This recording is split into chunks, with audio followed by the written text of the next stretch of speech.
Vous êtes bien sur Mizan TV, très heureux de vous retrouver pour un nouvel entretien exclusif, puisque nous avons le plaisir et l'honneur de recevoir aujourd'hui Denis Grill. Bienvenue sur Mizan TV, monsieur Grill, salam alaikum. Wa alaykoum assalam wa rahmatullah. Alors je rappelle, pour ceux qui ne vous connaîtraient pas qui vous êtes professeur émérite à l'université d'Aix-Marseille. Vous êtes membre de l'Institut de recherche et d'études sur le monde arabe et musulman. Vos thèmes de recherche portent sur l'œuvre d'Ibn Arabi, sur l'histoire du soufisme, ainsi que sur les fondements scripturaires de la spiritualité en islam. Et vous êtes l'auteur de plusieurs ouvrages, notamment plusieurs traductions d'ouvrages. On vous doit notamment un lexique des termes techniques de la science du hadith chez l'Académie arabe de Damas. Vous avez également présenté et traduit l'ouvrage de Ibn Arabi, Le livre de l'arbre et des quatre oiseaux, chez les Deux Océans, l'édition des Deux Océans. Également du même auteur, Le dévoilement des effets du voyage, aux éditions de l'Éclat. Plus récemment, vous avez publié Le serviteur de Dieu, la figure de Mohammed en spiritualité musulmane, aux éditions du Cerf. Et apparaître prochainement un livre aux éditions El Bourak consacré à la notion de Adab, qu'on peut traduire par convenance, bonne conduite ou bon comportement peut-être. Alors cette présentation est très académique, Denis Grill. Est-ce que vous pourriez la compléter par une présentation un peu plus personnelle sur votre parcours, les rencontres humaines qui ont eu une influence majeure dans votre vie, votre rencontre personnelle avec l'islam, et pourquoi avoir choisi de vous consacrer au soufisme et particulièrement à la vie et l'œuvre d'Ibn Arabi? Alors, c'est ma vie, hein. C'est ma vie. Mes parents sont rentrés en islam quand j'avais 9 ans. Et donc, je les ai suivis. Et mon père lui-même était entré en islam comme beaucoup d'autres, sous l'influence de l'œuvre de René Guénon. Et la rencontre aussi avec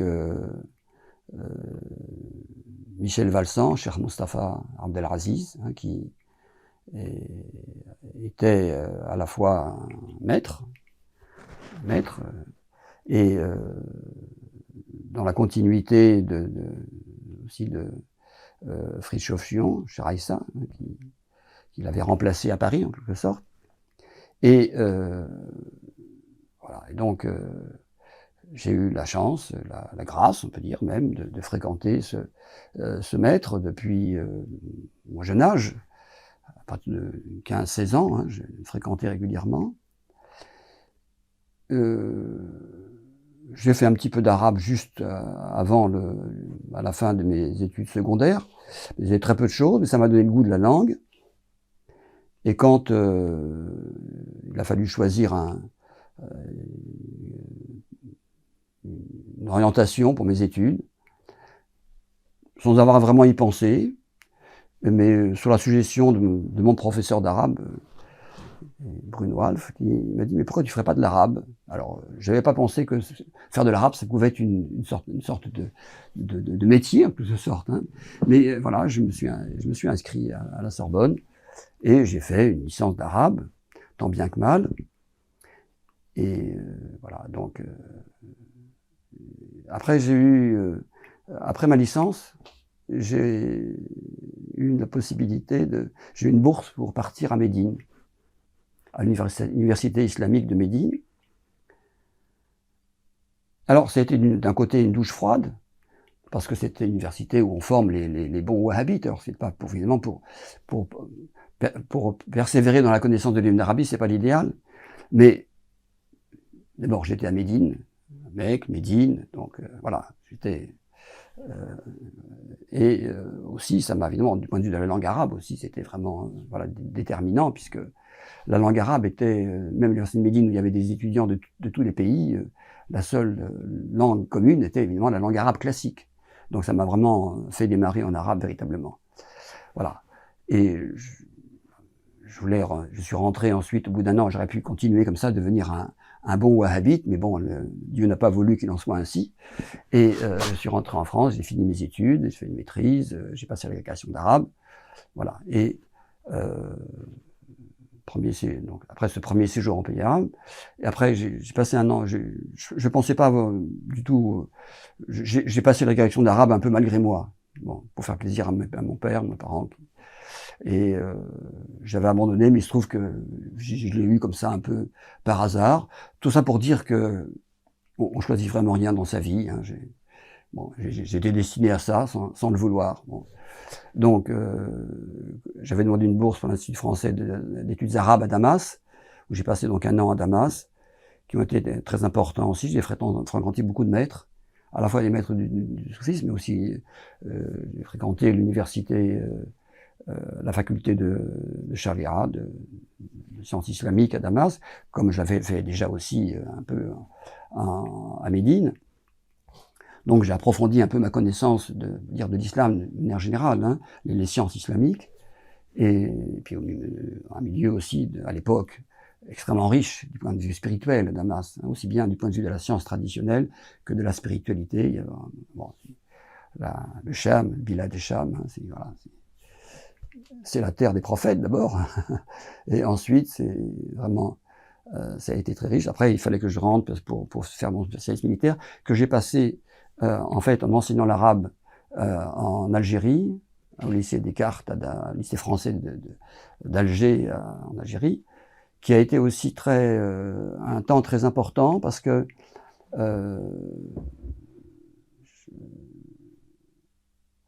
j'avais demandé à Michel Valsan, cher Moustapha, ce qu'il en pensait, mais il m'avait fortement encouragé, effectivement, à prendre ce poste parce qu'il avait rencontré des jeunes étudiants algériens qui lisaient Guénon. Donc, il voulait que je fasse un peu le lien avec ça. Il se trouve que je me suis marié, d'ailleurs, juste avant de partir, enfin, à peu de temps après être nommé à Alger, et il se trouve que Michel Valsan est décédé un mois après. Novembre 1974. Voilà, donc ça a été un grand choc. Hein, un grand choc. Voilà. Mais bon, après, j'ai enseigné 2 ans en Algérie, donc j'ai connu l'Algérie, alors c'est une autre évidemment, par ces étudiants qui beaucoup étaient rattachés aussi à des maîtres. J'ai connu aussi un peu les Zaouïas, les Tariqa en Algérie à l'époque. J'ai sillonné avec mon épouse toute l'Algérie. Et voilà, c'est une époque où on pouvait vraiment voyager partout. Hein. J'ai eu la chance de vivre dans les pays arabes à un moment où il n'y avait pas de problème. Hein, on pouvait tout visiter. Voilà. Et ça, je considère vraiment a posteriori comme une grâce, parce que c'est pas forcément le cas toujours. Hein, malheureusement. Au bout de 2 enseignements, on m'avait promis un poste à l'île Roubaix-Tourcoing. Ce qui me disait trop rien. Je suis pas un homme du Nord, hein, mais voilà. Donc, et j'ai essayé, j'ai demandé un petit peu conseil à Damas, à l'Institut français, et là, on m'a orienté vers l'Institut français d'études d'archéologie orientale du Caire, que je connaissais pas. Et donc j'ai posé ma candidature.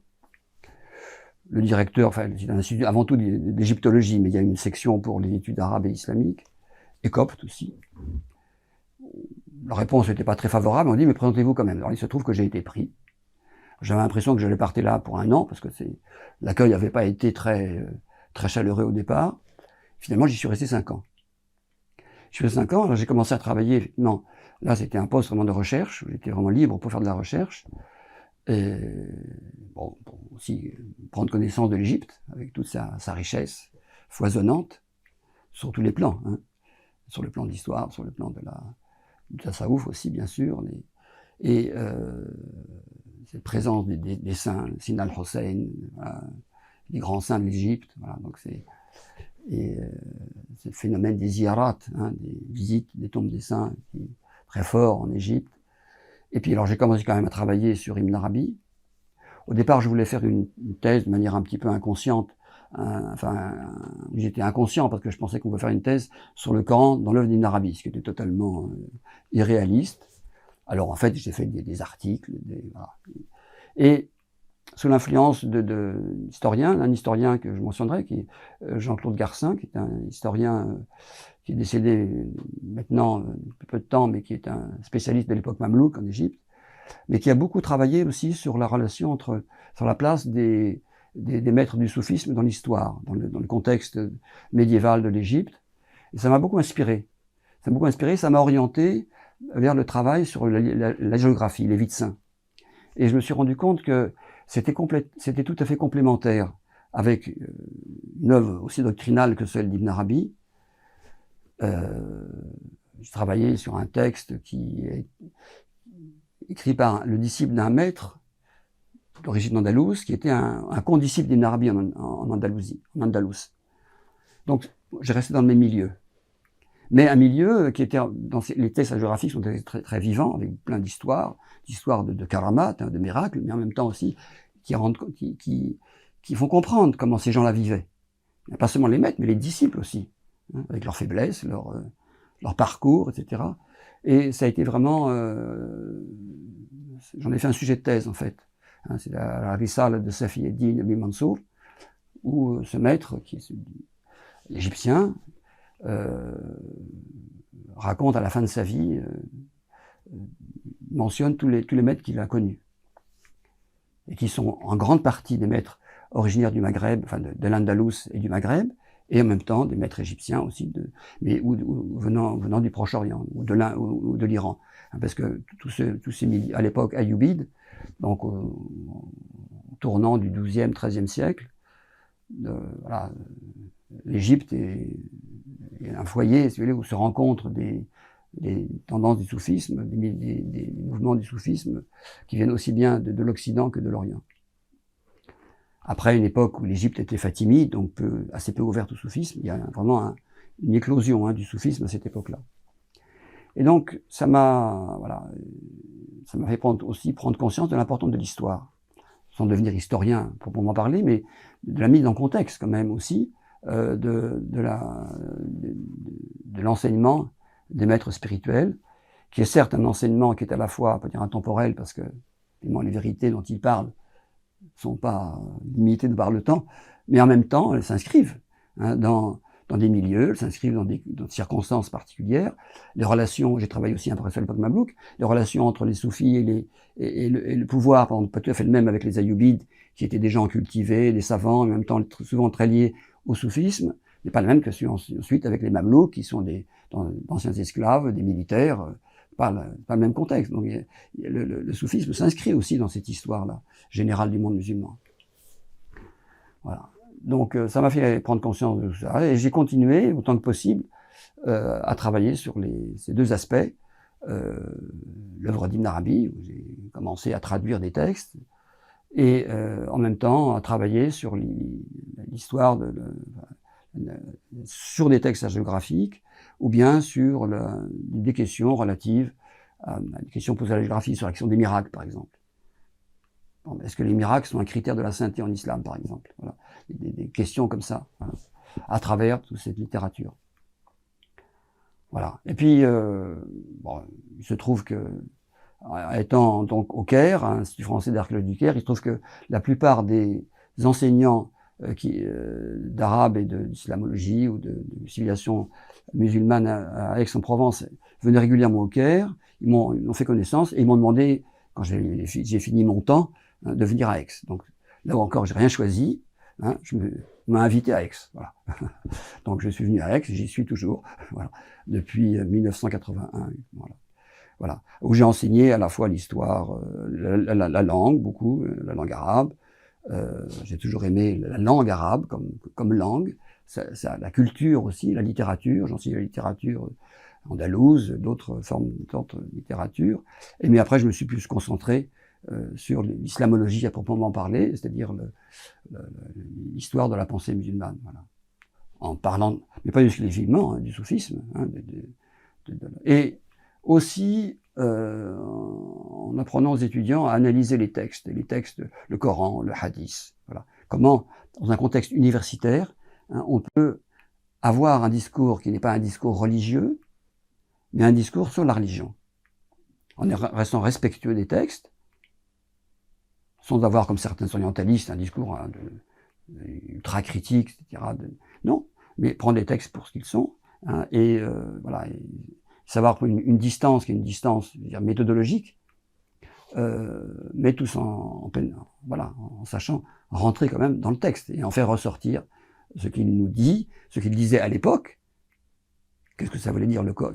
Qu'est-ce que le Coran disait à l'époque de la révélation à ceux qui l'entendaient, hein, et qu'est-ce qu'il nous dit aujourd'hui, hein, par rapport à toutes sortes de questions, à la question, voilà, voilà. Donc, alors, je me suis exercé ainsi à avoir, non pas un double discours, mais être à la fois un croyant, intérieurement, dans mes convictions profondes, et en même temps, d'apprendre et d'enseigner aussi à parler de religion comme on parle, non pas de n'importe quoi, mais dans un discours qui est parfaitement audible, acceptable, pour des gens qui soient croyants, pas croyants. Voilà. Et ce qu'on appelle pudiquement maintenant enseigner le fait religieux. Voilà. Mais c'est un exercice un petit peu d'ascèse intellectuelle, mais en même temps qui est important, parce que voilà, et on voit bien aujourd'hui, la religion devient de plus en plus omniprésente dans la vie à la fois dans l'enseignement, dans la vie sociale, politique, etc. Et qu'il faut savoir donc, c'est important de savoir parler de la religion d'une manière, voilà, qui soit pas une manière confessionnelle, mais qui expose une religion pour ce qu'elle est, voilà, dans son temps, pour ce qu'elle nous dit maintenant aujourd'hui. Que pensez-vous de la réception d'Ibn Arabi en France, Denis Green?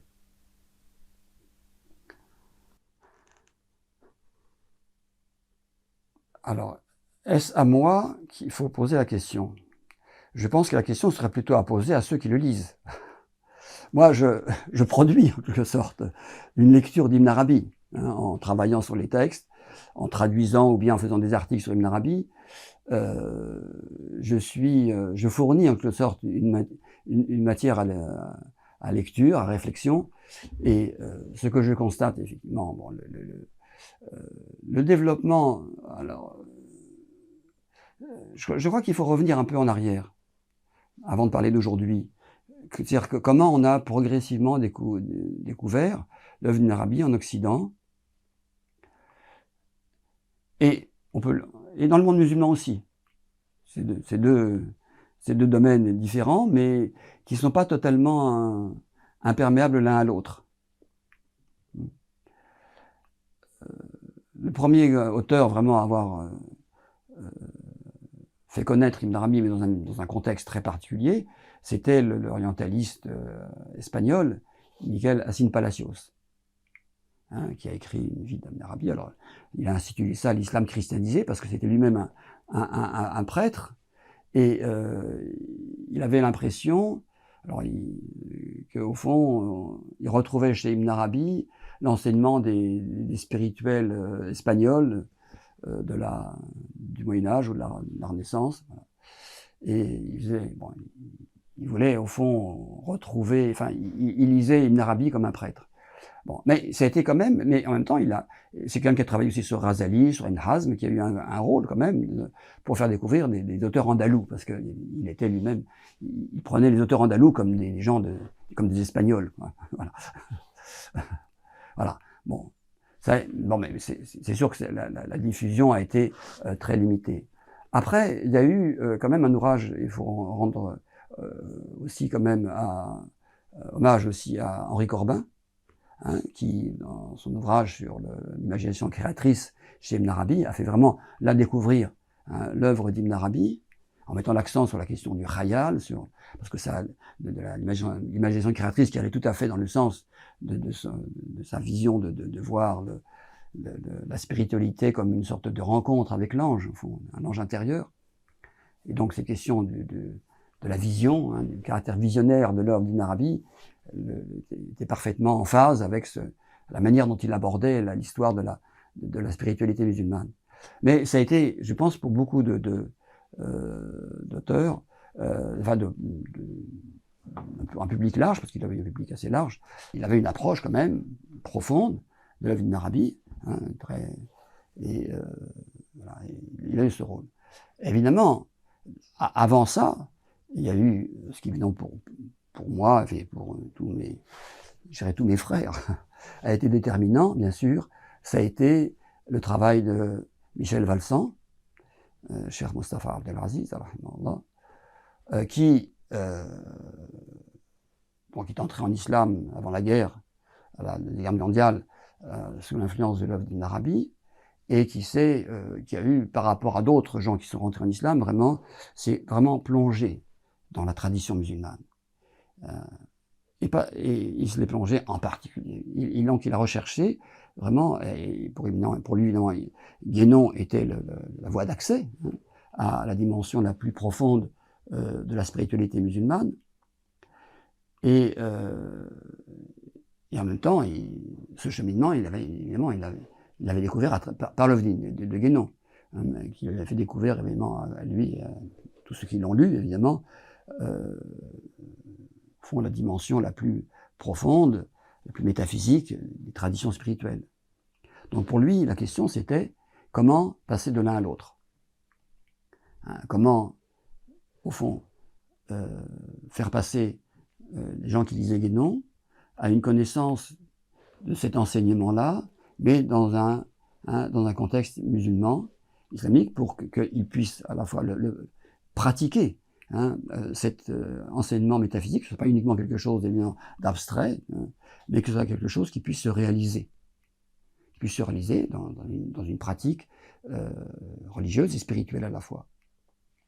Donc il a commencé, quelques années après la guerre, comme il s'est trouvé en fait isolé, il était roumain d'origine, il était venu comme fonctionnaire dans l'ambassade roumaine à Paris, il s'est trouvé coincé par la guerre.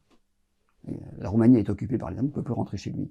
Donc il s'est trouvé coincé à Paris, mais ça a été au fond une grâce, parce qu'il n'avait pas autre chose à faire, donc il ne pouvait rien faire d'autre que de travailler l'arabe, l'œuvre, continuer à lire Guénon, bien sûr, mais aussi prendre connaissance de l'œuvre d'Ibn Arabi. Et il s'y est plongé complètement. Et il a commencé à traduire à partir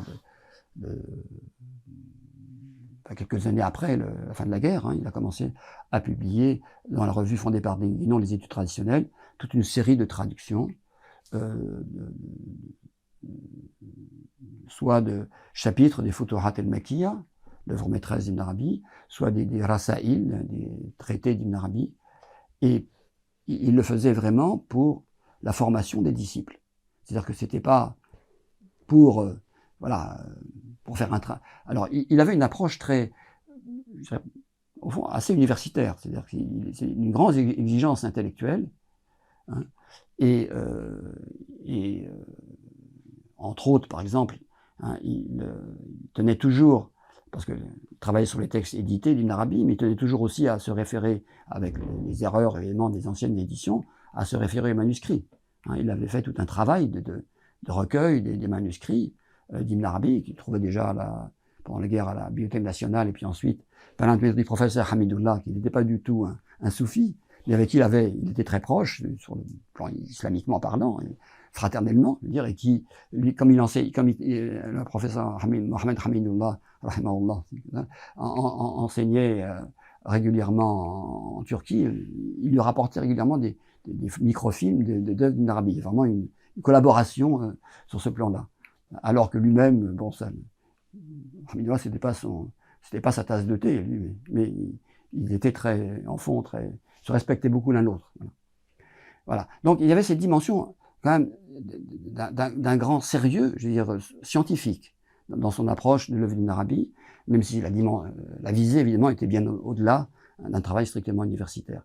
Il avait même essayé d'entrer au CNRS, ça n'a pas marché, le contexte n'était pas du tout favorable. Bon, j'en dis pas plus. À ce moment-là, l'islamologie était sous la domination de personnages qui n'étaient pas forcément favorables à l'œuvre d'Ibn Arabi. Et voilà, bon, bref. Et en tout cas, donc nous avons été formés, ces disciples, à la fois par la lecture de Guénon et par ses traductions. Moi-même, je me suis formé à la lecture de l'œuvre d'Ibn Arabi, en prenant, on était un petit groupe, on était trois disciples, ça on se réunissait, avec la permission de Cheikh Mustapha, on se réunissait et on prenait un chapitre des Futuhat ou un texte, on le préparait en partir de sa traduction et on le relisait ensemble en s'aidant de la traduction et on discutait. Et ça a été vraiment très très formateur.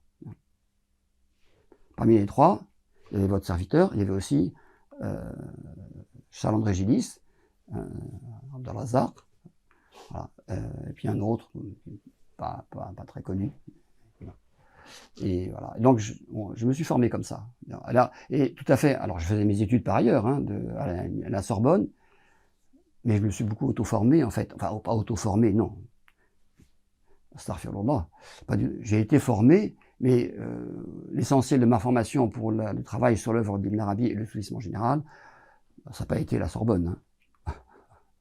Voilà. Hein, ça a été cette sorba, ce compagnonnage, aussi bien Cheikh Mustapha que des frères avec qui on se voyait régulièrement. Voilà.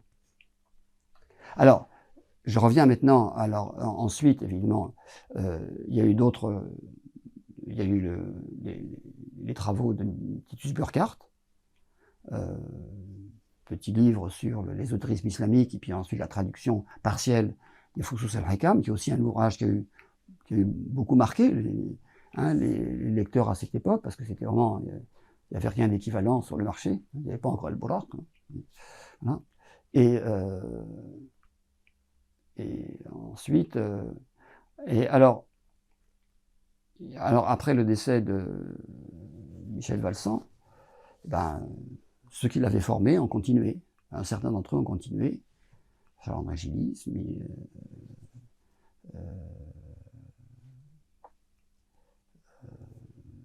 Maurice Gloton, hein,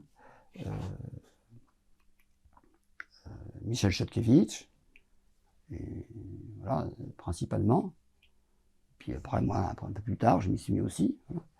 Voilà. Donc, en fait, il a disparu trop tôt. Il n'est pas mort très très âgé. Mais bon, il a laissé quelque chose quand même. Hein, et on vit toujours le sentiment de continuer.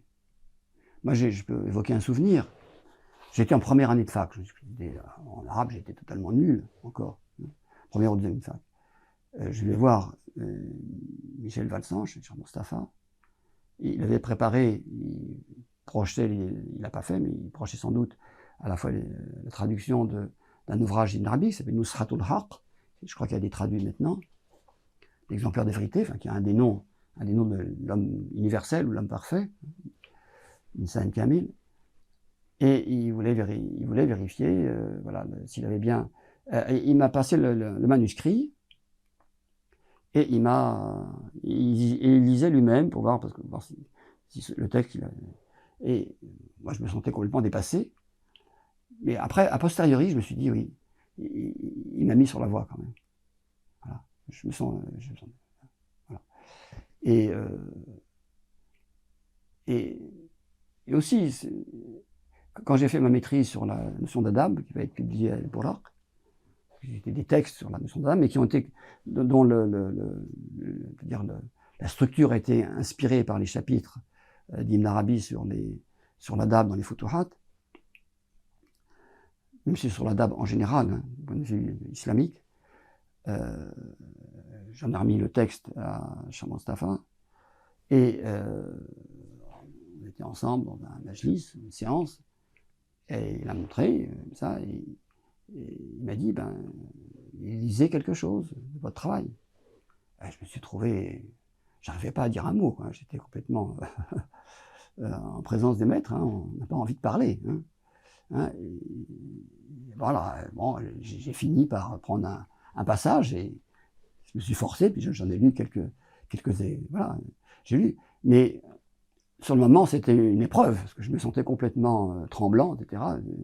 Mais on voit comment les maîtres fonctionnent. Ils vous mettent sur la voie. Après, j'ai compris qui me donnait un petit coup comme ça qui me poussait un peu, quoi. Enfin, je l'ai vécu comme ça. Voilà. Et bon, après, ça m'a pris du temps, mais j'ai rencontré d'autres maîtres, hein, et chacun a eu son rôle dans mon parcours.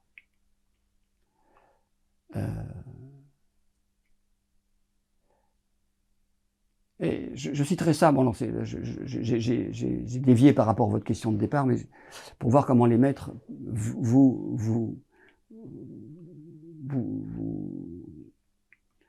comment dirais-je, ils vous poussent, ils vous donnent un coup de pouce comme ça, vous voyez. Enfin même une tape dans le dos pour vous faire avancer. Je me suis toujours posé la question, comment, et peut-être que j'anticipe une question que vous allez peut-être me poser, comment on peut à la fois vivre le tasawwuf et écrire sur le tasawwuf? Parce que c'est deux choses complètement différentes. Complètement différentes.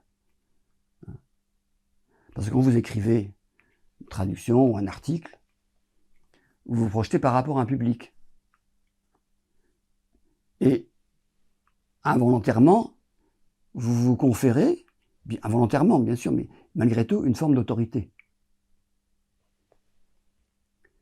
Et c'est gênant, du point de vue de la voix, de la pratique de la voix. C'est très gênant. Parce que la pratique de la voix, c'est autre chose. Là, c'est plutôt disparaître. Donc, là, il y a un paradoxe. Et j'ai posé la question à mon deuxième maître. Il m'a dit d'abord, une première chose, il m'a dit, ce sont les propos des maîtres, c'est comme des médicaments. Comme des médicaments. Le problème, c'est quand vous entrez dans une pharmacie, si vous prenez les médicaments comme ça, vous savez, comme ça un peu au hasard, vous pouvez jusqu'à la limite, vous pouvez vous tuer en prenant des choses. Donc il faut savoir que choisir. Mais il dit, toi, tu cites les maîtres. C'est pas toi qui parles, c'est eux. Donc il m'a délivré d'un scrupule. Non, c'est pas toi qui... Tu fais que... Tu traduis, tu cites. La responsabilité du discours, c'est eux, c'est pas toi. C'est une première chose. Mais ça continue à me travailler. Ça continue à me travailler. Un jour, je suis parti en voiture avec lui. C'est une question de travailler. Alors les maîtres, souvent, ils répondent à vos questions sans même que vous les ayez posées. Bon, ils ont un regard qui nous traverse. Il fait comme ça, en voiture. Et il dit que ta main ne trace rien que tu regretteras le jour de la résurrection.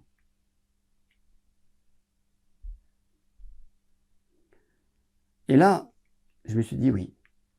Là, il m'a donné un critère pour l'écriture. Écrire en pensant qu'on est, effectivement, c'est pas rien, parce que on en est responsable, au sens propre du mot responsable. On doit y répondre le jour de la résurrection. Mais il m'a mis vraiment en présence d'une finalité qui dépasse ce monde. Donc, voilà. Et bon, donc, effectivement, on fait... Voilà. Après, il faut avoir ça en mémoire, hein, et agir en fonction. Donc, c'est sûr que l'Ibn Arabi a continué à être connu, puisqu'il y a des gens qui ont travaillé dessus, soit des ouvrages, et qui étaient effectivement en Occident. Alors, il y a eu aussi le livre de Claude Hadas, la fille de Michel Chotievitz, qui est aussi important, avec Ibn Arabi ou la quête du Soufre rouge, qui a donné une biographie, qui a en même temps aussi une manière de présenter l'œuvre. Hein. C'est pas uniquement de la biographie. Non. Et bref, il y a eu quand même une production en France importante de textes, de traductions, d'études sur l'œuvre d'Ibn Arabi. Mais il faut voir les choses de manière un peu plus large aussi. Hein. Et Michel Chotievitz a eu un rôle important. Par rapport à la diffusion de l'œuvre d'Ibn Arabi outre-Atlantique. Parce qu'à un moment de sa vie, il nous a réunis à plusieurs pour faire un ouvrage qui est paru d'abord chez Sinbad sur les extraits des Futuhat el-Makkiya, les illuminations de la Mecque, où il estimait qu'il fallait que les spécialistes anglais traduisent en anglais et que les spécialistes français traduisent en français. C'était un excellent éditeur, mais sur ce plan-là, je ne sais pas s'il avait eu juste, parce qu'après, ça a été publié chacun. En France, on a publié la partie française et aux États-Unis, la partie en anglais, parce que les Français ne sont pas très réceptifs à ce double langage. Voilà. Bref. Mais en tout cas, ça a propulsé un certain nombre de gens qui commençaient à travailler sur le Ibn Arabi du côté outre-Atlantique, principalement William Chittick, qui a eu un rôle important aux États-Unis pour la diffusion d'œuvres d'Ibn Arabi, connaissance de l'Ibn Arabi, aussi James Morris. Voilà. Et donc, et alors, en même temps, en même temps à peu près, s'est fondé en Angleterre un truc un petit peu curieux qui s'appelle la Muhyiddin Ibn Arabi Society, de gens qui s'étaient réunis autour d'un Turc qui enseignait à travers un commentaire en turc des Fusus al-Hakam. Et il croyait que ce commentaire était d'Ismaël Haqi. En fait, il était de Abdallah al-Bosnawi, qui est un peu contemporain, mais peu importe. Alors, c'était des gens qui avaient une relation avec l'Ibn Arabi très curieuse, pour eux, c'était une religion.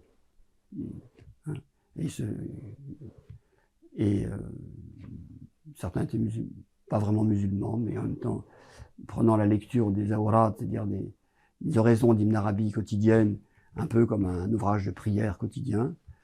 Bon, c'est curieux, mais ils ont quand même fondé une revue qui au départ était un peu mitigée, mais qui est devenue quand même une revue sérieuse à la fin, et qui maintenant a pris une ampleur considérable dans le monde. C'est-à-dire que maintenant il y a une extension de cette Society, Ibn Arabi Muhyiddin Society, en langue espagnole et italienne, et maintenant il y a une Ibn Arabi Society aussi, il y a une branche aux États-Unis, mais en arabe. Donc, ils ont eu un rôle de diffusion, et de diffusion mondiale. Donc, on voit bien que l'œuvre d'Ibn Arabi a pris une dimension vraiment mondiale. C'est pour ça qu'on dit en France, oui, mais la France n'est qu'un pays parmi d'autres. Même si la France a joué un rôle, effectivement, de départ. Voilà. Sans vouloir trop être nationaliste, la France a eu son rôle. Et effectivement, par l'œuvre de Guénon. C'est quand même Guénon qui a lancé. Guénon lui-même, c'est une chose qui peut sembler étonnante, il savait l'arabe, mais il ne lisait pas en arabe. Ouais, j'ai vu sa bibliothèque au Caire. Le seul ouvrage en arabe qui est dans sa bibliothèque, c'est le Coran. Il ne lisait pas les Futuhat el-Makkiya, les Fusus al-Hakam, etc. Et je m'en suis aperçu par des notes qu'il fait. Parce que je travaillais sur la science des lettres, par exemple, et il met en note, il y a une référence à Ibn Arabi au chapitre 5 des Futuhat el-Makkiya. Or, le chapitre 5 n'est pas le chapitre 2 qui est consacré à la science des lettres dans les Futuhat el-Makkiya. C'est un chapitre sur le commentaire de la Basmala et de la Fatiha. Mais en fait, effectivement, dans le commentaire de la Basmala, c'est un commentaire fondé en grande partie sur la science des lettres. Donc, ça montre quoi? Ça montre qu'il avait eu connaissance d'Ibn Arabi. Alors, bien sûr, il y avait eu avant Abdelhadi,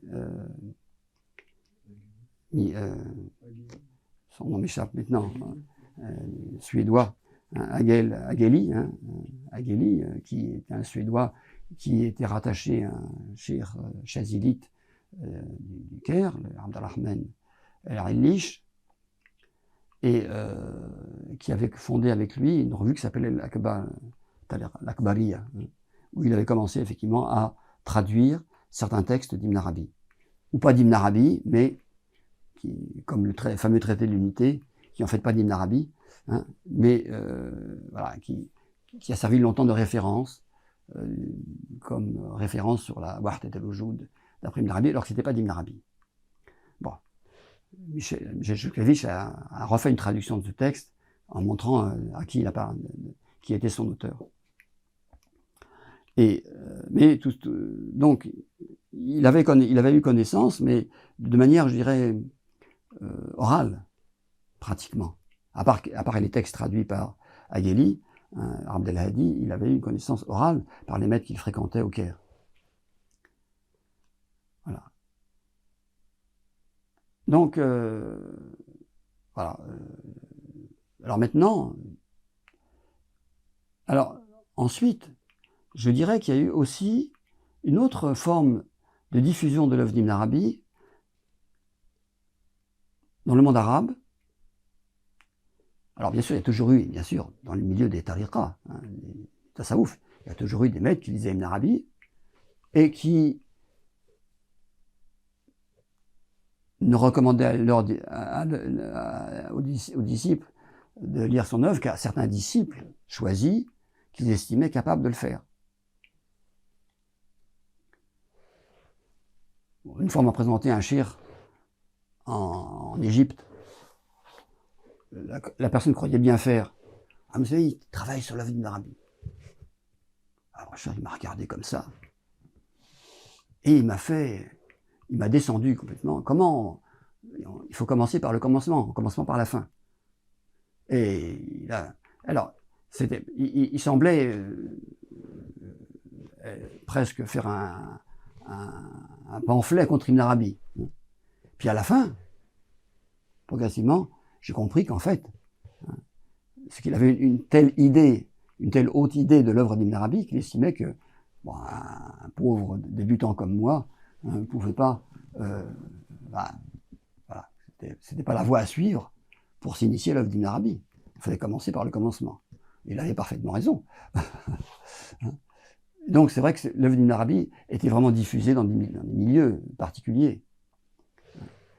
On voit bien, quand l'émir Abdelkader s'est trouvé à Damas, c'était vraiment un petit milieu de gens hyper sélectionnés, je veux dire, avec qui il lisait l'œuvre d'Ibn Arabi et qui a donné lieu ensuite au Kitab el-Mawaqif.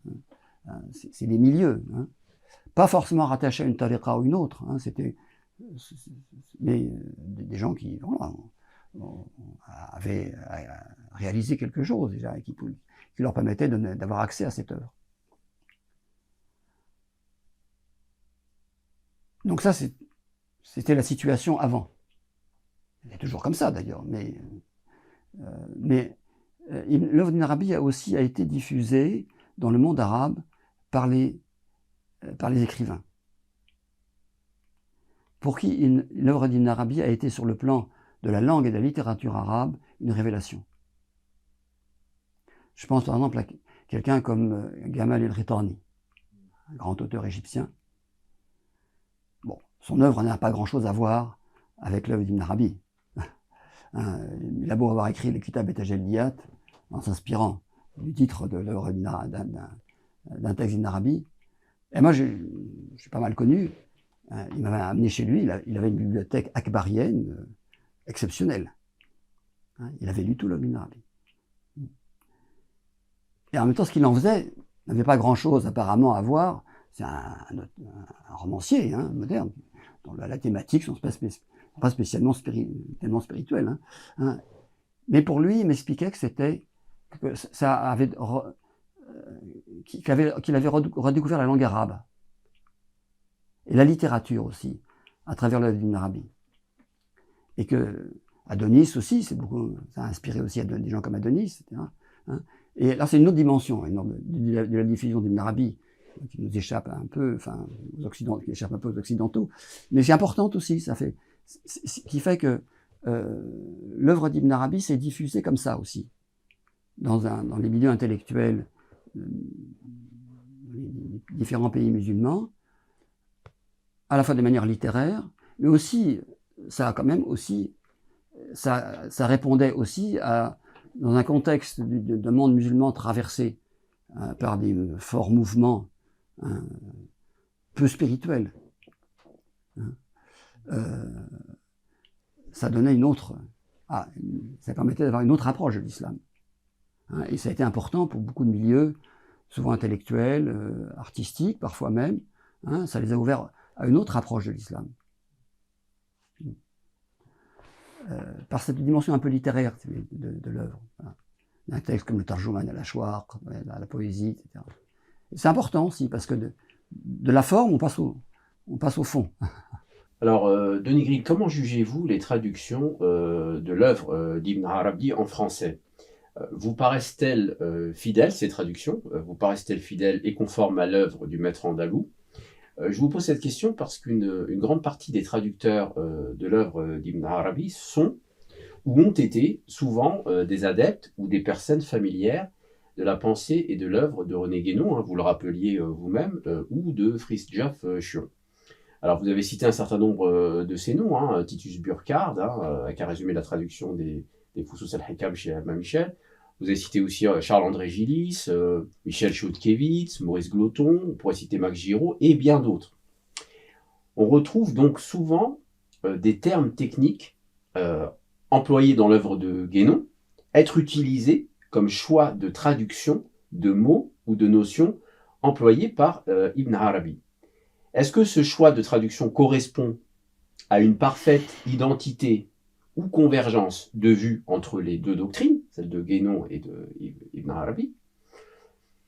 Est-ce que utiliser du vocabulaire guénonien pour traduire Ibn Arabi, ce n'est pas déformer, en partie ou en totalité, vous nous le direz, consciemment ou inconsciemment d'ailleurs, la pensée du maître andalou? En résumé, pour terminer, peut-on être akbarien sans être guénonien? Alors, bien sûr qu'on peut être akbarien sans être guénonien. Et là, je ne réponds pas par rapport à la traduction, mais de manière générale. Tous les gens qui lisent l'œuvre d'Ibn Arabi ne sont pas forcément passés par l'œuvre de Guénon. Que ça soit... C'est sûr que en Occident, beaucoup, mais pas tous. Mais dans le monde arabe, évidemment, encore moins. Encore que, bon, ça dépend. Ça dépend. Mais, alors, vous posez deux questions. Il y a la question sur la traduction elle-même et la question sur l'adéquation ou non du vocabulaire de Guénon pour rendre l'œuvre d'Ibn Arabi, surtout dans sa dimension la plus métaphysique. Parce que l'Ibn Arabi est une œuvre qui touche tous les aspects de la spiritualité, de la pensée musulmane. Mais là où effectivement le vocabulaire guénonien intervient, c'est effectivement dans la dimension la plus métaphysique, la question de la doctrine de l'être, par exemple, ou les degrés de l'être, le maratib al-wujud, des questions comme ça, la procession, on peut dire, de la manifestation depuis le principe jusqu'au... etc. Où là, effectivement, c'est des questions qui ont été traitées déjà par René Guénon. Et effectivement, dans quelle mesure... Alors, on ne peut pas donner une réponse simple à une question pareille. Il y a deux questions. Pour la qualité de la traduction, si vous voulez, il y a effectivement certains traducteurs, si vous voulez, qui sont très attachés à l'œuvre de Guénon et à son vocabulaire, et qui, on peut dire, se limitent un peu à ça. Et alors, ce qui n'est en soi, qui n'est pas gênant, mais qui limite, dire, la question que je me pose, ça limite un peu la diffusion.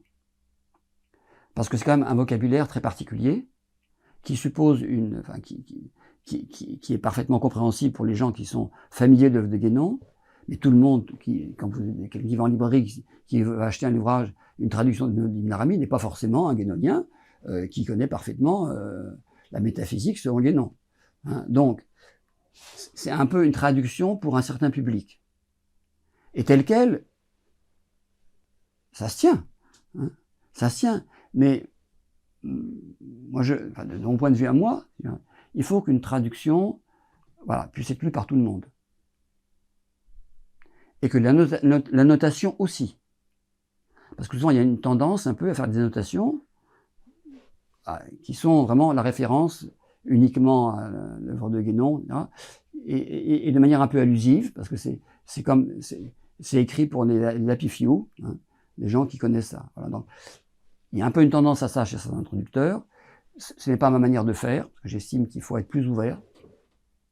Alors maintenant, après, la question de la correspondance entre la terminologie guénonienne et la terminologie akbarienne,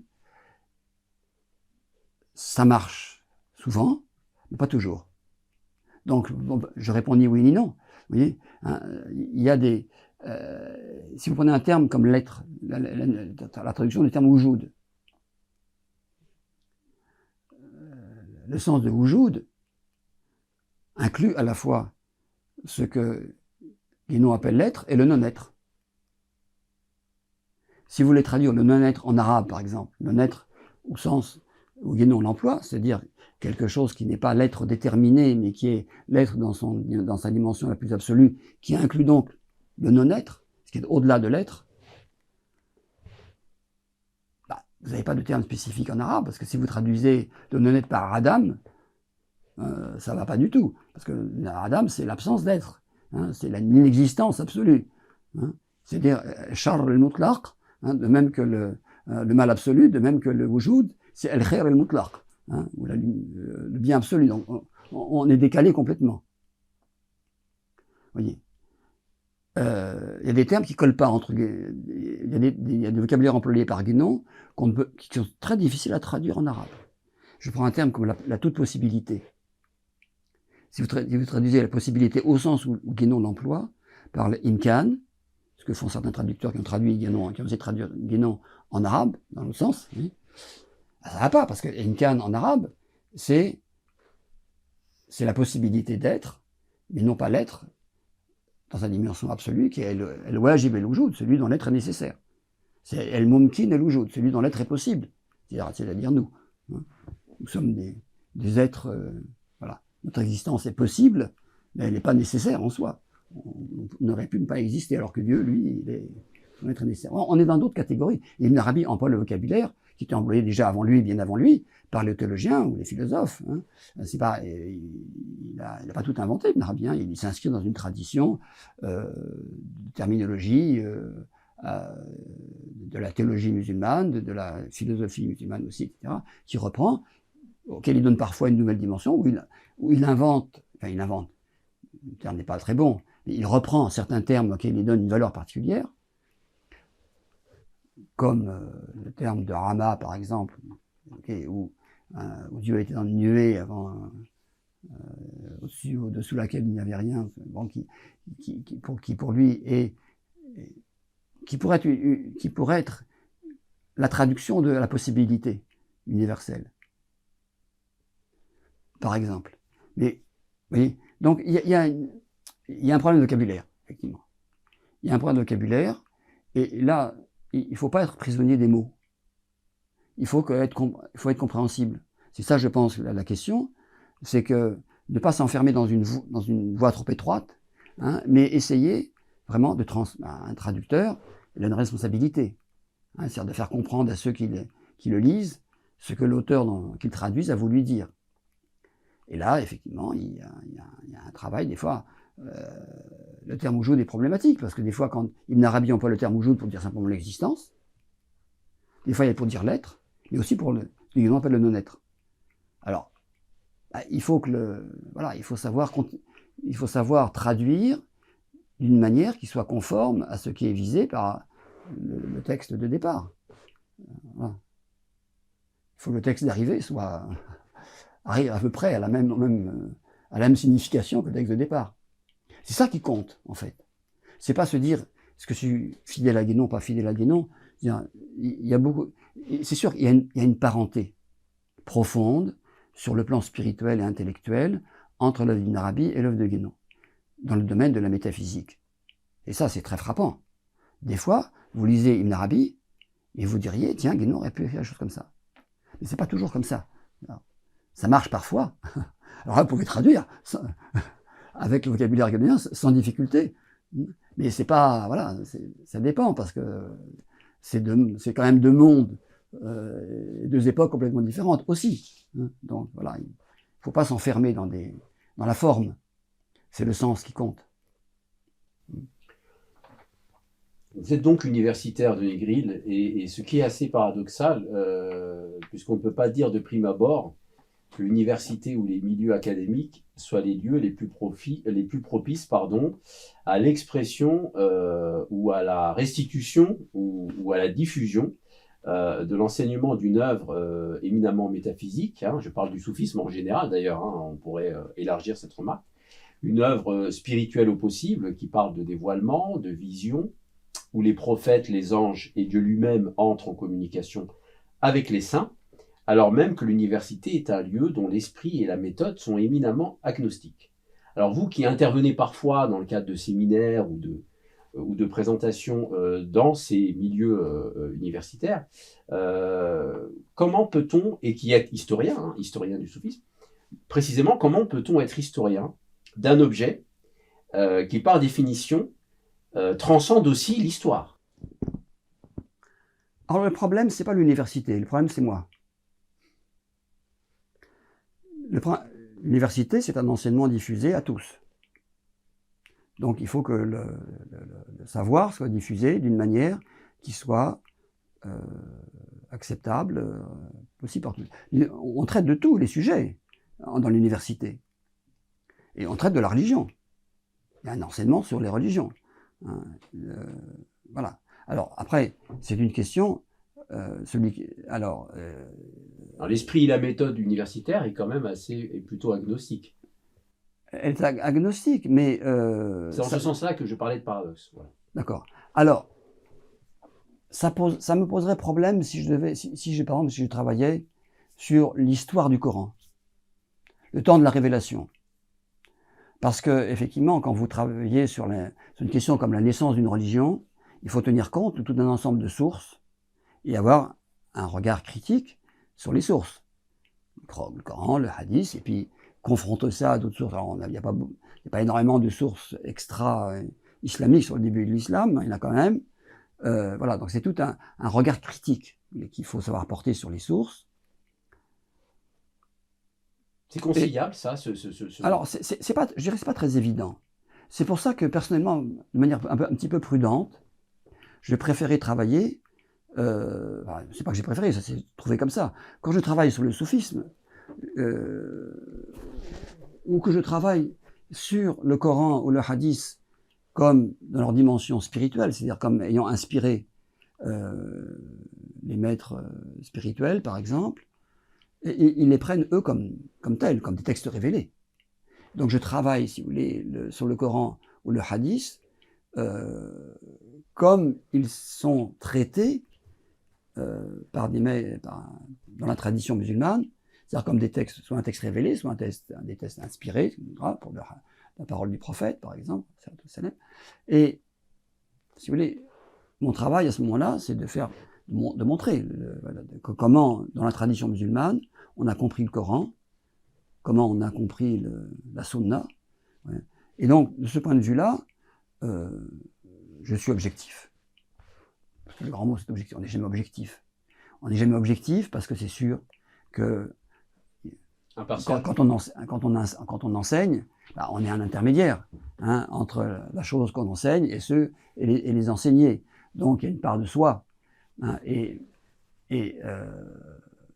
Alors, si j'étais un agnostique pur et dur et que je voulais montrer, comme beaucoup de mes collègues islamologues, je voulais démythifier l'islam, comme ils disent, bon, je m'y prendrais autrement que ce que je fais moi.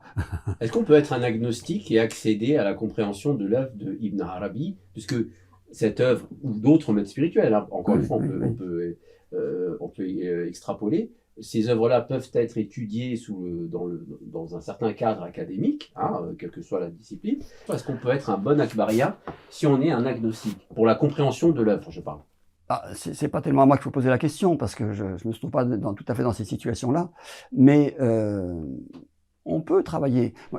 On peut travailler sur quelque chose auquel dans lequel on n'est pas forcément engagé personnellement. Après tout, si j'aurais pu me spécialiser dans la spiritualité hindoue. Bon, j'aurais travaillé sur le Vedanta, sur les Upanishads, etc. Et voilà, et sans être impliqué dans une pratique ou une croyance particulière. Hein, mais en essayant de rendre compte le mieux possible voilà, du contenu spirituel, de l'enseignement de ces textes. Donc ça, c'est parfaitement possible.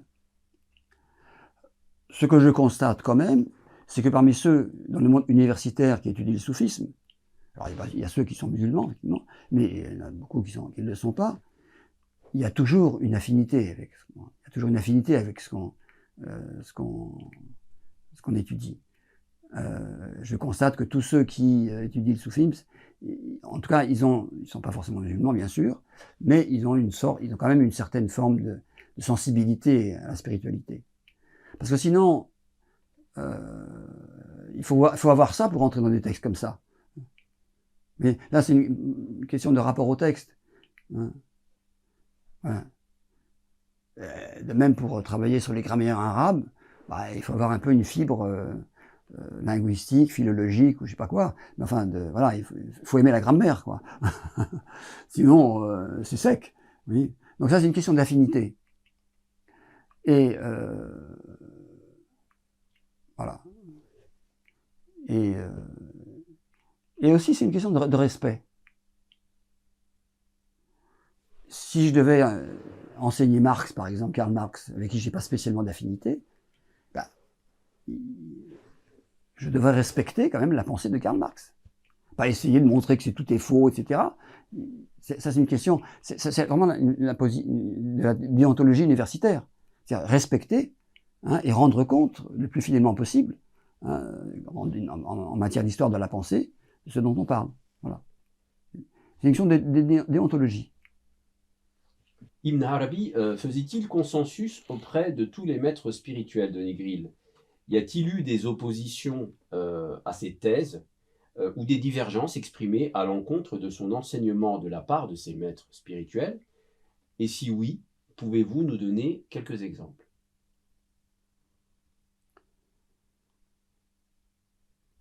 Alors, d'un côté, on peut dire, quand on parle de l'histoire globale du soufisme, qu'il y a un avant et un après Ibn Arabi.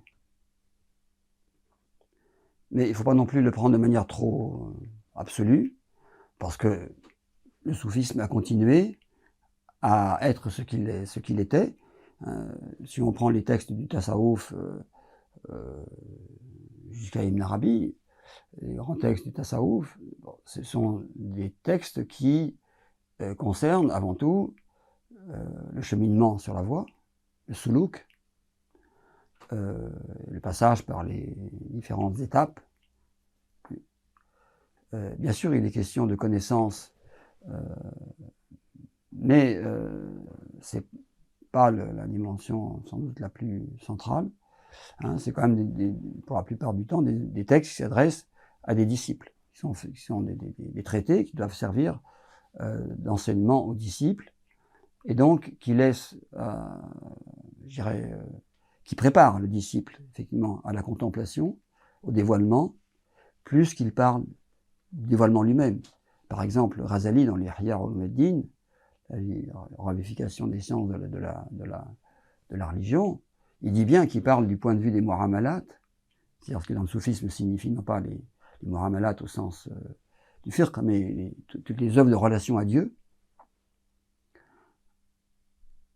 plus qu'il ne parle du point de vue de la mushahada, c'est-à-dire de la contemplation, même s'il y a quand même quelques ouvertures là-dessus dans l'Ihya aussi quand même. Voilà, parce que c'est un ouvrage qui était destiné à un large public, et voilà, à revivifier, comme il le dit, les sciences de la religion. Donc ça n'a pas empêché Razali d'écrire certains textes qui relèvent effectivement d'une connaissance beaucoup plus métaphysique par ailleurs.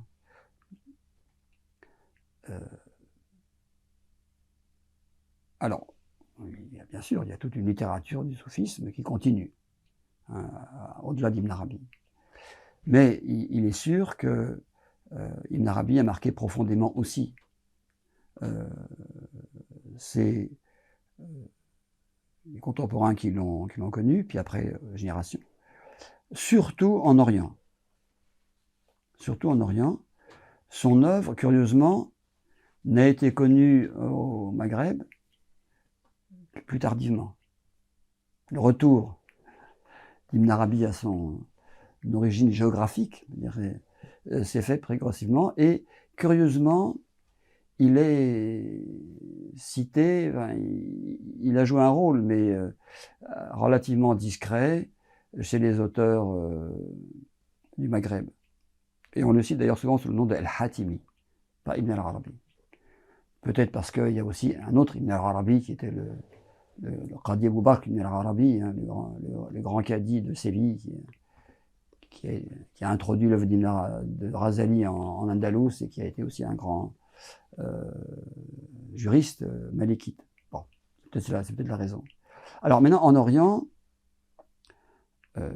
c'est sûr que son disciple, Saad al-Qudawi, à qui il a confié ses œuvres, hein, et grâce auxquelles on a conservé beaucoup d'œuvres manuscrites d'Ibn Arabi, puisqu'Ibn Arabi lui avait légué sa bibliothèque, qu'il a ramenée à Konya, et qui lui-même, à son tour, en fait un waqf, un bien inaliénable dans sa madrasa. Et donc, c'est comme ça que jusqu'à la fin de l'Empire ottoman, on peut dire, c'est une partie importante de l'œuvre d'Ibn Arabi, soit autographe, soit en tout cas certifiée par des samars, c'est-à-dire des certificats de lecture, nous est parvenu. Et ça, c'est quelque chose de tout à fait exceptionnel dans l'histoire de la littérature arabe. Et ça montre que le Bilad al-Rum, pas encore la Turquie, hein, l'Anatolie, a joué un rôle important dans la diffusion de son œuvre. Et l'Anatolie, à l'époque, le Bilad al-Rum, à l'époque de Seljoukis, donc, hein, et les savants qui sont là-bas sont pratiquement tous, en grande partie, d'origine iranienne. Et donc, il y a eu aussi une diffusion de l'œuvre d'Ibn Arabi en Iran. Un Iran qui n'est pas encore chiite, qui l'est de manière très minoritaire, le chiisme est encore relativement minoritaire, hein, en Iran, à cette époque-là, au XIIIe, XIVe siècle. C'est progressivement à l'époque des Ilkhanides que, effectivement, le chiisme irakien, hein, par l'intermédiaire de certains savants irakiens, s'implante en Iran, mais c'est quand même, l'Iran reste quand même jusqu'à l'époque safavide, quand même massivement sunnite. Et donc il y a eu une diffusion par certains maîtres de l'œuvre d'Ibn Arabi en Iran, et ça s'est perpétué après encore, hein, même chez les savants chiites, les savants imamites d'Iran, enfin un certain nombre d'entre eux, c'est le courant qu'on appelle le Riyarfan, le courant de connaissance, a été profondément Haïdar Amoli, jusqu'à Mollah Sadra, et puis même jusqu'à l'imam Khomeini, après tout, hein, a été vraiment très marqué par l'œuvre d'Ibn Arabi. Pourquoi?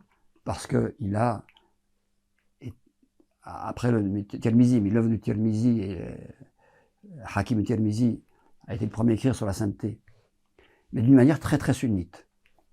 Alors que Ibn Arabi a parlé de la sainteté en des termes beaucoup plus larges, universels, hein, et ça a été le point de départ. Alors bien sûr, la doctrine de la walaya, de la sainteté, est au point de départ du chiisme imamite, hein, mais Ibn Arabi a fourni un cadre intellectuel qui n'existait pas tellement, c'était surtout un enseignement par les hadiths des imams. Hein, Ibn Arabi, c'est pour ça que des gens comme Haïdar Amoli, et ensuite jusqu'à Mir Damad, etc. Donc il y a eu une diffusion de Ibn Arabi dans le contexte chiite. Mais pas seulement, bien sûr, chiite, ils sont iraniens et de l'Iran l'influence du monde iranien se prolonge encore plus à l'est, jusqu'à l'Inde, jusqu'en Inde et au-delà, avec des maîtres comme par exemple Abdelrahman Jami, en Hérat, qui est un Afghanistan actuel, mais qui a un grand impact sur tout l'islam spirituel de la péninsule indienne. Voilà, donc il y a une diffusion très... Alors, qu'en est-il du monde arabe? C'est un peu plus compliqué. Parce que l'œuvre d'Ibn Arabi, c'est pas diffusée, elle s'est diffusée dans le monde arabe, c'est-à-dire, j'entends parler de la Syrie, l'Égypte, qui est à l'époque mamelouk, donc l'époque médiévale du XIIIe à la fin du XVe, tout début XVIe, est vraiment le centre intellectuel du monde musulman, un peu de cette manière, en partie, et pour les sciences islamiques. Et alors, il y a eu, et donc, à cette époque-là, le milieu des ulama était extrêmement réservé sur l'œuvre d'Ibn Arabi, s'il n'était pas complètement critique. Et quand on pense à quelqu'un comme Ibn Khaldoun, qui fait une fatwa pour dire qu'il faut brûler ses œuvres. Et alors, le seul dans Andalouse qu'il a vraiment lu et qui s'en est imprégné, c'est l'Isanedi Ibn al-Khatib, dans son traité sur le Rawdat al-Ta'rif, al-Hubb al-Sharif, un traité sur l'amour divin, une sorte de vision d'ensemble de la pensée à la fois intellectuelle et spirituelle musulmane. Où là, on voit qu'il a été profondément inspiré par l'œuvre d'Ibn Arabi. Mais il a été lu. Des gens comme Ibn Abbad al-Rondi, par exemple, en Maroc, qui était en même temps l'imam de la Kharawiyin, l'ont lu, mais ils disent du bien de lui, mais en même temps, ils ne recommandent pas du tout de le lire. Et donc, dans le monde, en Égypte, c'était très mal vu. Pourquoi? Parce qu'on considérait qu'il parlait de choses qui n'étaient pas conformes à la charia, enfin, à la doctrine exotérique, et qu'il entraînait les gens dans... parce qu'il y a des formulations. Alors, un ou deux exemples peut-être pour comprendre. Dans cette histoire-là, Ibn Taymiyyah joue un grand rôle. Ibn Taymiyyah, Ibn Arabi, c'est quelque chose de compliqué, parce qu'au début, visiblement, Ibn Taymiyyah, qui était quelqu'un d'extrêmement intelligent et qui avait une culture remarquable, il y avait une connaissance de la pensée musulmane tout à fait encyclopédique, y compris la philosophie, et c'est pas du tout un wahhabite, Ibn Taymiyyah, c'est quelqu'un de beaucoup plus profond, mais très critique en même temps, très critique et polémique. Et des passages, on voit qu'il a vu les Futuhat, et qu'au début, il a été séduit par les Futuhat parce qu'il s'est bien rendu compte que les Futuhat, c'est un commentaire du Coran, en fait. Et ça ne pouvait pas le toucher. Et sur le plan même de la jurisprudence, il y a même sur les questions des usul al-fiqh, il y a une forme d'affinité entre Ibn Taymiyyah et Ibn Arabi, on peut dire même. Enfin, c'est dans le... Ibn Arabi dit des choses que Ibn Taymiyyah pouvait tout à fait accepter. Mais après, les Fusus al-Hakam, ça l'a fait sauter en l'air. Parce que c'est beaucoup trop ésotérique pour lui. Donc, c'est des personnages qui... Ibn Taymiyyah était quelqu'un qui était rattaché à la Qadiriyya. Il avait reçu la Khirqa Qadiriyya, c'est-à-dire une initiation de Abd al-Qadir al-Jilani, transmise par des Hanbalites, qui étaient, pour la plupart des ulama Hanbalites à l'époque avaient reçu la Khirqa, on ne disait pas la Tariqa, la Khirqa Qadiriyya, donc Abd al-Qadir al-Jilani. Donc il avait une sensibilité soufie, Ibn Taymiyyah. Mais il était allergique à l'ésotérisme, on peut dire. Parce que pour lui, et là c'est vraiment le savant exotérique, tout a été dit dans le Coran et la Sunna, et qu'on ne peut que reprendre tout ça et ça, se réclamer d'une autre inspiration qui ne serait pas directement celle du Coran, de la Sunna de manière formelle, hein, voilà, c'est de la prétention, etc. Donc, voilà. Est-ce que ça signifie, pardon de vous interrompre, est-ce que ça signifie qu'il existait un possible, j'ouvre la question, un possible conflit doctrinal entre l'enseignement d'Al-Jilani et d'Ibn Arabi, ou est-ce que c'est un problème qui est lié à la personnalité d'Ibn Taymiyyah qui... Absolument pas, absolument pas. Abd al-Qadir al-Jilani a écrit des textes de tasawwuf tout à fait qui s'inscrivent dans la continuité de la littérature de tasawwuf, mais il est bien antérieur à Ibn Arabi. Ibn Arabi avait un grand respect pour Abd al-Qadir al-Jilani. Il a tenu, quand il était allé à Bagdad, à rencontrer ses disciples. Il a connu ses disciples et il en parle avec beaucoup de respect, comme maître spirituel et comme saint. Non, c'est une question vraiment, on est là à la frontière entre l'exotérisme et l'ésotérisme. Ibn Taymiyyah était quelqu'un de très savant, très intelligent, mais exotérique. Et l'ésotérisme lui échappe totalement. Et l'énerve, l'énerve le rend un peu agressif. Et au sein des maîtres spirituels. Et alors, ce qui fait qu'à l'époque, Mamelouk par exemple, mais aussi en Maghreb, on a toutes ces fatwas contre Ibn Arabi, parce qu'on considérait que c'était, prétendre avoir reçu les Fusus al-Hikam, par exemple, de la main dans une vision de prophète, c'était totalement inconcevable. Voilà. Et les grands savants lisaient Ibn Arabi sous le manteau. On en a la trace parce qu'on a des comment ça s'appelle, transmissions de telle et telle œuvre, des chers qui mentionnent les ulama qui transforment comme ils ont reçu tel livre, donc les Futuhat par exemple, mais plus tard, hein.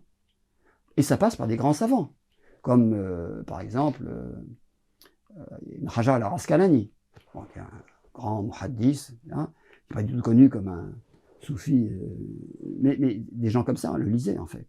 Mais on n'en disait pas mot. Alors que par exemple en Bilad al-Andalus, en Andalus, hein, on le lisait sans problème. Le premier cheikh l'islam, pas cheikh l'islam, mais la première madrasa ottomane, hein, fondée par Sultan Mourad, je crois, à Izmir, je crois, a été confiée à Daoud Qaysari, grand commentateur des Fusus al-Hikam. Ça posait aucun problème en Inde. Hein, et Suyuti, par exemple, raconte à propos de un cheikh qui s'appelle Kafiaji, qui était connu pour enseigner la kafia, qui est un ouvrage de grammaire, on l'appelait Kafiaji, hein, l'homme de la kafia, hein, et était en même temps, faisait partie de ces ulama anatoliens qui étaient totalement imprégnés d'Ibn Arabi, et Suyuti le mentionne comme tel dans l'histoire des grammairiens. Il dit qu'il professait la doctrine d'Ibn Arabi, mais quand il est arrivé en Égypte, il a été reçu par les ulama, parce qu'il était très réputé, il n'en a rien dit. Suyuti lui-même connaissait bien l'avenir d'Ibn Arabi, mais il était à la fin de l'époque mamelouk, Suyuti. Hein, et il a écrit effectivement un petit traité pour défendre Ibn Arabi. Mais c'est vraiment à la fin de l'époque. Et là, de Suyuti, on passe à un de ses disciples, qui est Shahrani. Et Shahrani, il était à l'époque ottomane. À l'époque ottomane, tout change.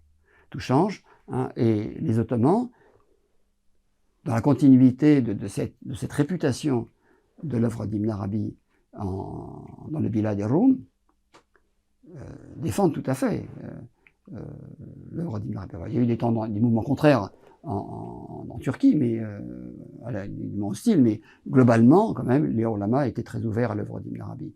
Donc on a des mondes différents. Hein.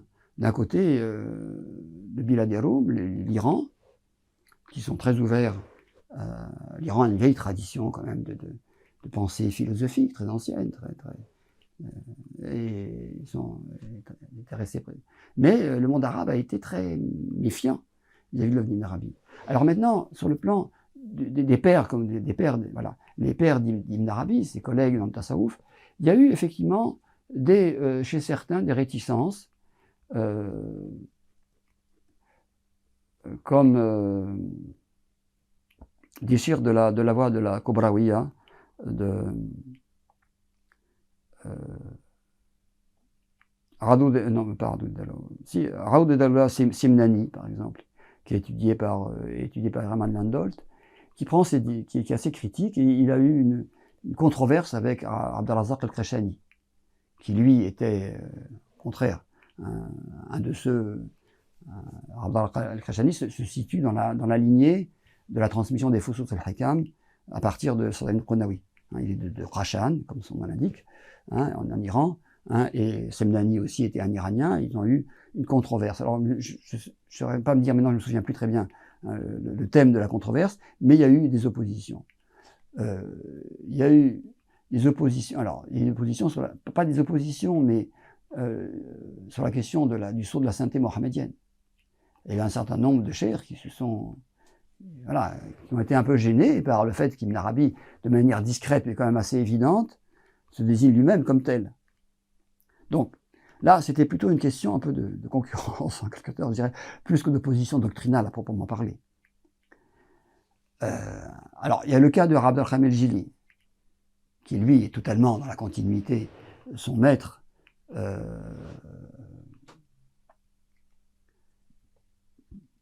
qui est un yéménite, Abd al-Khamel el-Jili est un yéménite, et son maître Jabarti, Ismaël Jabarti, était aussi vraiment un homme complètement. Et Abd al-Khamel el-Jili a reçu tout à fait l'œuvre d'Ibn Arabi par lui, mais il a eu quelques critiques, mais c'est vraiment. Michel Choukoutevis a écrit sur cette question, mais c'est vraiment des points de doctrine particuliers. Oui, mais en même temps, son ouvrage El-Insan al-Kamil, l'homme universel, bon, c'est pas du copier-coller d'Ibn Arabi, pas du tout. C'est un ouvrage tout à fait original, mais qui n'aurait pas pu exister sans l'œuvre d'Ibn Arabi, c'est évident. Il faut bien voir que les continuateurs d'Ibn Arabi répètent pas Ibn Arabi. Ils s'inspirent complètement de l'œuvre d'Ibn Arabi, mais ils en ont écrit quelques principes fondamentaux, mais ils ont développé leur propre doctrine aussi. On en voit dans le commentaire des Fusus aussi. Voilà, donc c'est pas une œuvre, disons, contraignante, c'est une œuvre inspirante. Merci Denis Grill, c'est la fin de la première partie de cet entretien. Je rappelle que vous êtes professeur émérite à l'Université d'Aix-Marseille et membre de l'Institut de recherche et d'études sur le monde arabe et musulman. Et je vous donne rendez-vous très prochainement sur BZN TV pour la suite de cet entretien.